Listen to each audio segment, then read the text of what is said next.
1,00,000 में कितने 10,000 होते हैं? 1 मिलियन में कितने 100,000 होते हैं?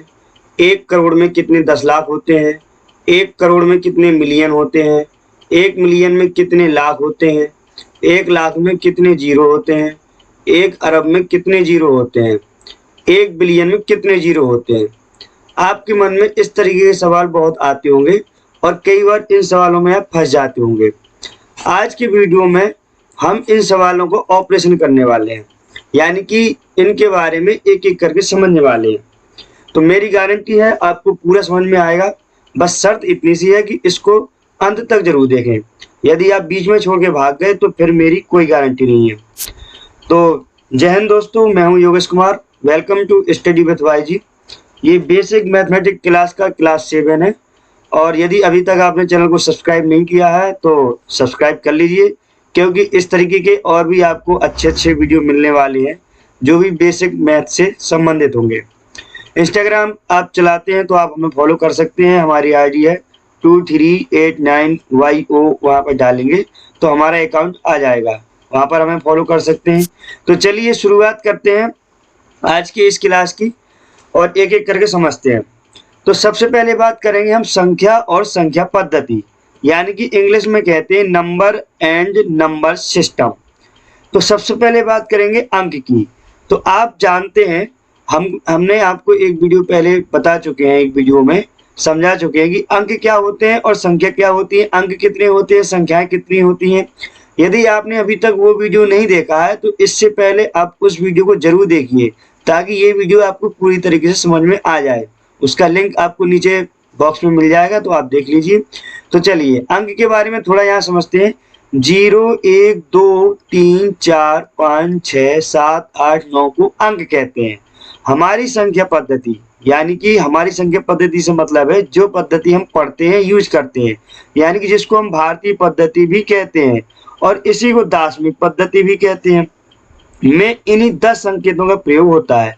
यदि 0 से लेकर 9 तक की आप अंक गिनेंगे तो ये टोटल 10 हो गए। कितने हो गए? 10 हो गए, इसीलिए तो इसको दार्शनिक कहते हैं और इसी को भारत में पढ़ी जाती है, इसलिए इसको भारतीय पद्धति कहते हैं और इसलिए हमने इसको नाम दे दिया हमारी संख्या पद्धति, और इंग्लिश में कहेंगे इसको इंडियन नंबर सिस्टम।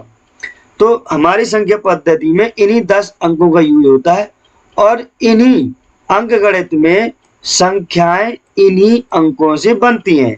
जैसे कि हमने लिखा 4321। अब 4321 एक संख्या है, लेकिन इसमें जो अंक हैं वो 4 हैं। कौन कौन से? 4, 3, 2, 1।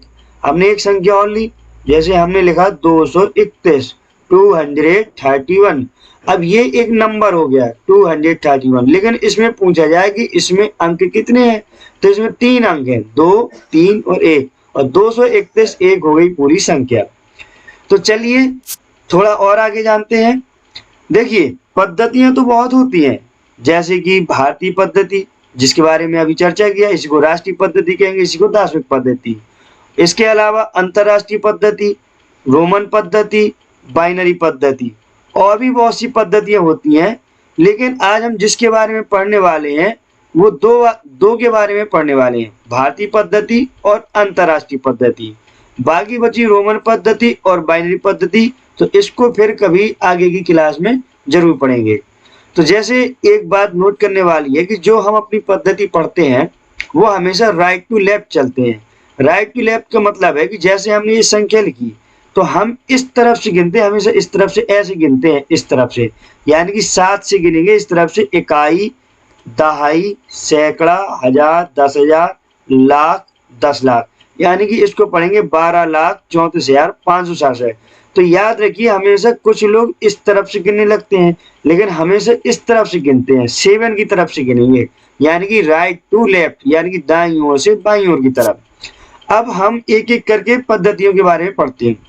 सबसे पहले राष्ट्रीय पद्धति, यानी कि इसको भारतीय पद्धति या दार्शनिक पद्धति कहेंगे और इंग्लिश में नेशनल नंबर्स कहेंगे।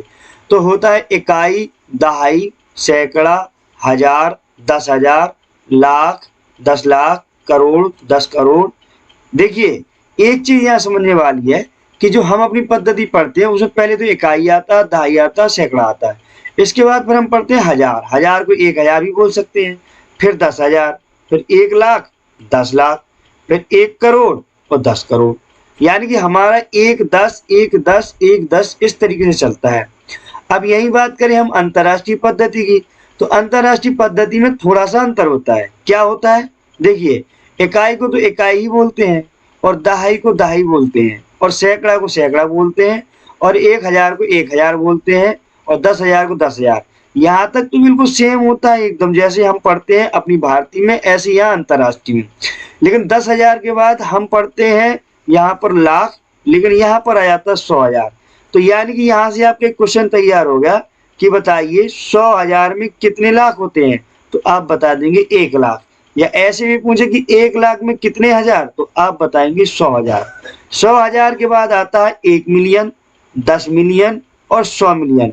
कहने का मतलब ये हुआ कि हमारे यहाँ तो 1 10 1 10 1 10 चलता है, लेकिन अंतरराष्ट्रीय में 1 10 और 100 चलता है।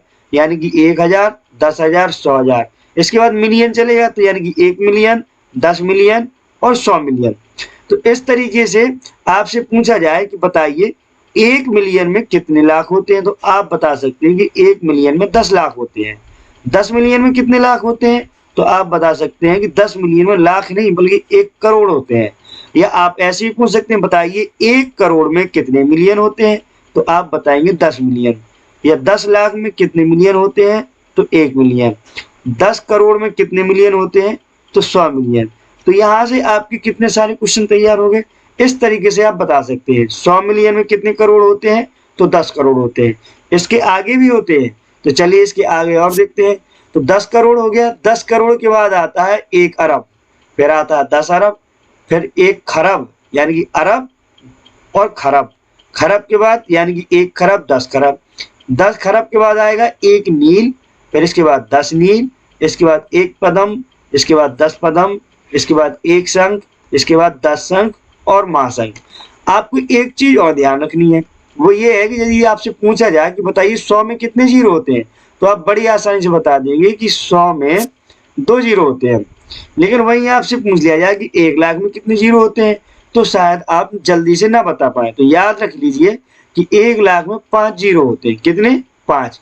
इसी प्रकार से एक एक हर एक में बढ़ता जाएगा। तो 10 लाख में 6 जीरो, 1 करोड़ में 7 जीरो, 10 करोड़ में 8 जीरो, इसके बाद 1 अरब में 9 जीरो, 10 अरब में 10 जीरो, 1 खरब में 11 जीरो, 10 खरब में 12 जीरो, 1 नील में 13 जीरो, 10 नील में 14 जीरो, 1 पदम में 15 जीरो। इस तरीके से एक एक जीरो बढ़ते जाएंगे। तो ये हो गया हमारा राष्ट्रीय पद्धति। राष्ट्रीय पद्धति में हमने आपको महाशंख तक बताया। इसके आगे और भी होता है, लेकिन इतनी जानकारी पर्याप्त है आपके नॉलेज के लिए। तो इकाई, दहाई, सैकड़ा, हजार, 10,000, लाख, 10 लाख, करोड़, 10 करोड़, अरब, 10 अरब, खरब, 10 खरब, नील, 10 नील, पदम, 10 पदम, शंख, 10 शंख, महाशंख। अब बात करें अंतरराष्ट्रीय में, तो अंतरराष्ट्रीय में हमने बात किया कि इकाई, दहाई, सैकड़ा, हजार, 10,000 तो सेम चलेगा। इसके बाद आएगा 100,000, 100,000 के बाद आएगा 1 मिलियन, 10 मिलियन, 100 मिलियन। फिर इसके बाद क्या आएगा? इसके बाद आएगा 1 बिलियन। मिलियन के बाद आता है बिलियन। क्या आता है? बिलियन। तो 1 बिलियन, 10 बिलियन, 100 बिलियन। अब यहाँ पर देखिए 1 बिलियन 1 अरब के बराबर होता है। यानी कि हम जिसे 1 अरब बोलते हैं उसे अंतरराष्ट्रीय में 1 बिलियन बोलते हैं।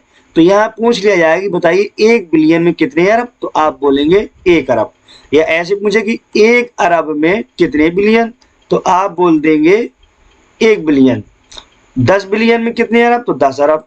फिर 100 बिलियन, 1 ट्रिलियन। अब बिलियन हो गया, 1 10 100 हो गया। अब बिलियन के बाद आता है ट्रिलियन, यानी कि 1 ट्रिलियन, 10 ट्रिलियन, 100 ट्रिलियन। 100 ट्रिलियन यानी कि 10 नील के बराबर होता है 100 ट्रिलियन, और 1 नील के बराबर होता है 10 ट्रिलियन, और 1 ट्रिलियन होता है 10 खरब के बराबर। 100 ट्रिलियन के बाद आता है क्वाड्रिलियन, यानी कि 1 क्वाड्रिलियन, 10 क्वाड्रिलियन और 100 क्वाड्रिलियन। इसके बाद और भी आता है, लेकिन आपकी जानकारी के लिए इतना पर्याप्त है। इतनी जानकारी रखेंगे तो आप कभी फंस नहीं पाएंगे। आपसे कभी भी कोई सवाल पूछ लेगा, आप तुरंत उत्तर दे देंगे। अब थोड़ा सा और बात करते हैं आगे। हमने बात की थी कि बताइए 1 लाख में कितने 10,000 होते हैं। तो दोस्तों 1 लाख में 10 हजार होते हैं। कितने? 10 हजार। 1 मिलियन में कितने 100,000 होते हैं, तो 1 मिलियन में 10 100,000 होते हैं। 1 करोड़ में कितने 10 लाख होते हैं? तो 1 करोड़ में 10 लाख होते हैं, 10 लाख। 1 करोड़ में कितने मिलियन होते हैं? तो अभी अभी मैंने पीछे बताया कि 1 करोड़ में 10 मिलियन होते हैं। 1 मिलियन में कितने लाख होते हैं? तो 1 मिलियन में 10 लाख होते हैं। और 10 लाख में कितने जीरो होते हैं? तो 6 जीरो होते हैं। 1 लाख में 5 जीरो होते हैं। 1 करोड़ में 7 जीरो होते हैं।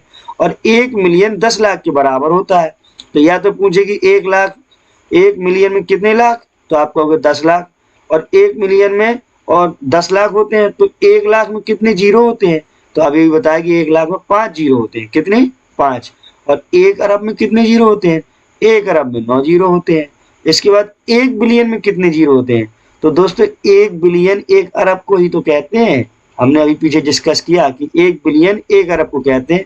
तो जब 1 अरब में 9 जीरो, तो 1 बिलियन में भी 9 जीरो। तो इस तरीके से ये क्लास हमारा कंप्लीट हुआ। क्लास 7 था बेसिक मैथ का। कैसा लगा आपको वीडियो? यदि वास्तव में आपको जानकारी ये अच्छी लगी हो तो अपने दोस्तों के साथ जरूर शेयर करें, ताकि ज़्यादा से ज़्यादा लोगों के पास ये जानकारी पहुंचे। मिलते हैं एक नई वीडियो में नए टॉपिक के साथ। तब तक के लिए नमस्कार, जय हिंद।